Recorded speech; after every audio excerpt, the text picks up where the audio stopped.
sorry it was yours that I threw, but I was looking at it right when I heard those noises. That's okay, Mom. Well, there is a basic level of trust in any home. I know. So did you sleep well this morning? Like a dream. I lost half the day. But I don't care.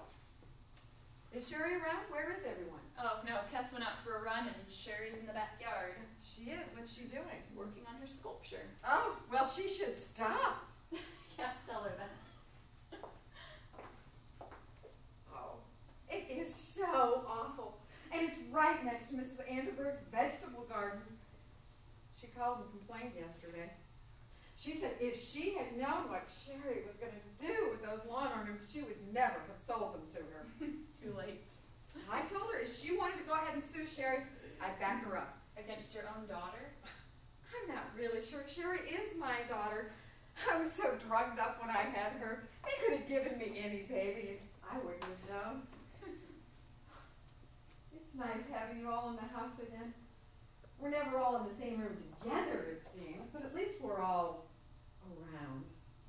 Do you like having her here? Who, Kes? Oh, yes, it's wonderful.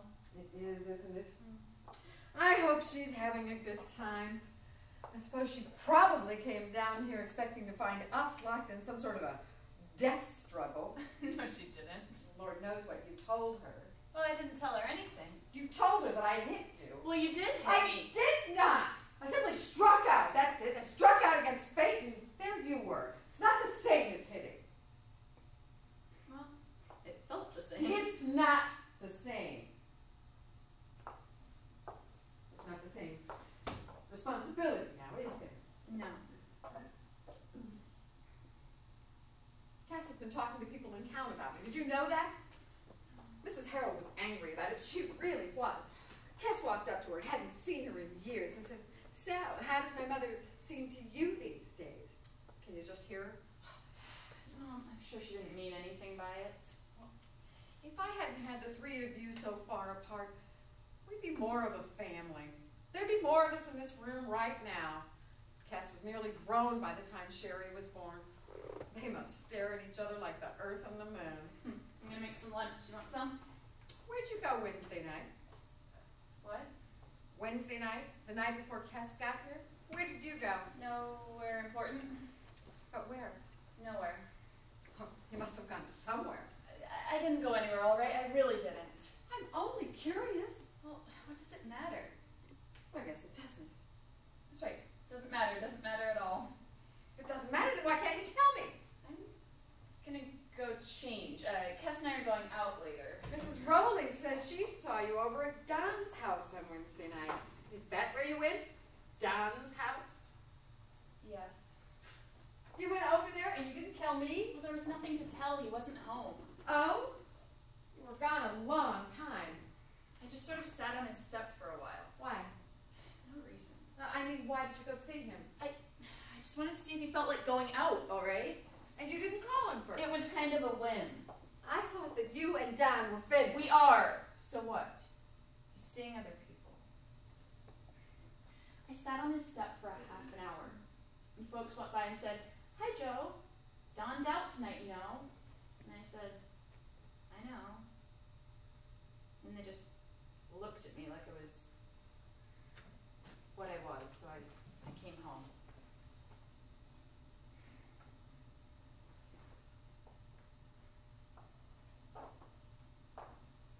I've missed you these last weeks. I'm glad we're not fighting anymore, aren't you? Sometimes a man comes into your life and you think it's the answer to all your problems, but you always find out it isn't. Henry was just a man. He didn't care about me. He was handsome. And he was fine while there was enough money or enough whatever. But in the end, he didn't care. I know. I'll be glad when Sherry's gone. No, I shouldn't say that, I know, but I will. Then it'll just be you and me. Won't that be nice? I rely on you. You know, there are so few people in the world who can really be relied on, don't you think? So few things. This entire life? Yeah, it amazes me sometimes. Well, you too. You've lived in it all of yours. Yeah. Cass will be gone on Monday, and then Sherry will go. It'll be just you and me at last. I'm wearing my cameo. Oh, what? I'm wearing my cameo. Did you notice? Oh, no, it's lovely. I'm sorry, I didn't notice. That's because you haven't been looking at me. You know, in the craft center, they tell us to look the patient squarely in the eye. At least those who look squarely at us. And to smile and to be encouraging. I think that's good advice for life in general, don't you? It's a beautiful thing, isn't it? Family heirlooms always are. Yes. Your father, Henry, and I, we used to drive down to Des Moines once a month when you were little. He went on business, allegedly, and I went to shop. After we had been doing this for over a year, he suddenly looked at me in the car one day and said, "What's that?" "It's my cameo," I told him. "And where did you get it?" he asked. "Well, I've had it for 7 years," I said. "Why haven't you ever worn it before?" "I wear it all the time," I said. "It's my dearest possession." He was just silent then, the whole way home. He never even said he was sorry. That's the first time I ever felt sorry for him, though. It must be strange for a man to live in a world full of only big things. Yeah, you used to show that to me and Cass. I did, didn't I? Mm-hmm, you'd let us hold it. And you two fought over it, didn't you?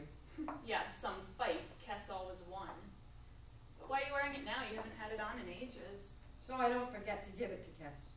Wait, you're giving it to No, Cass? No, I talked about giving it to you, but that was when I was mad at her and I thought that she wasn't part of us anymore. No, Mom, you're giving it to... I thought of it just this morning as I woke up. You know, it is truly the perfect idea.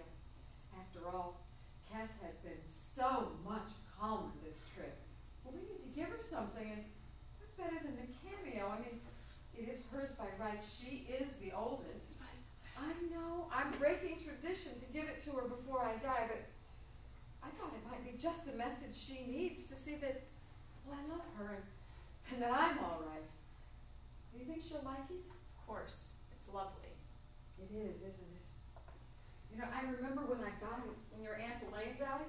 Do you realize that this cameo has been worn by women in this family for over 150 years? Imagine. I'm sorry I don't have one to give you to, but Cass has to live far away. We need to give her this to remind her of us. Well, you're right here. You have me. And I'll tell you something else. Now that Don is, well, moving in another direction, I think you and I have a very special opportunity. One that a mother and daughter rarely get. We can give each other something far more valuable than a cameo. What? Our lives.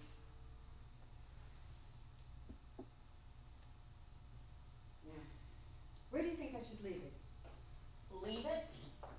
I know, on her table upstairs. She'll find it when she goes out tonight. Well, if you're going to give it to her, why don't you give it to her? No, this will be better. A surprise. That's ridiculous, giving her a cameo that way. No, it's lovely. You just don't understand. Now, look, I'll sneak in her room, and I'll go over and leave it on the table. She'll walk in, wander around, come over to the table, and you see, it'll be very special. That's not special. Of course it is. No, looking her in the eye and putting it in her hand. That would be special. Leaving it on a table, that's lousy. No, it's lovely. You just don't see it. I would never want to get a gift that way, especially that gift from my own mother. Cass will adore getting this gift in just this way. And I am going up right this minute, and I'm going to leave it right on her goddamn table. Is that clear? Yes. Good. Cass is my oldest. She and I communicate in ways that you and Sherry would not understand. Yes, Mom. It will be a lovely gesture from the both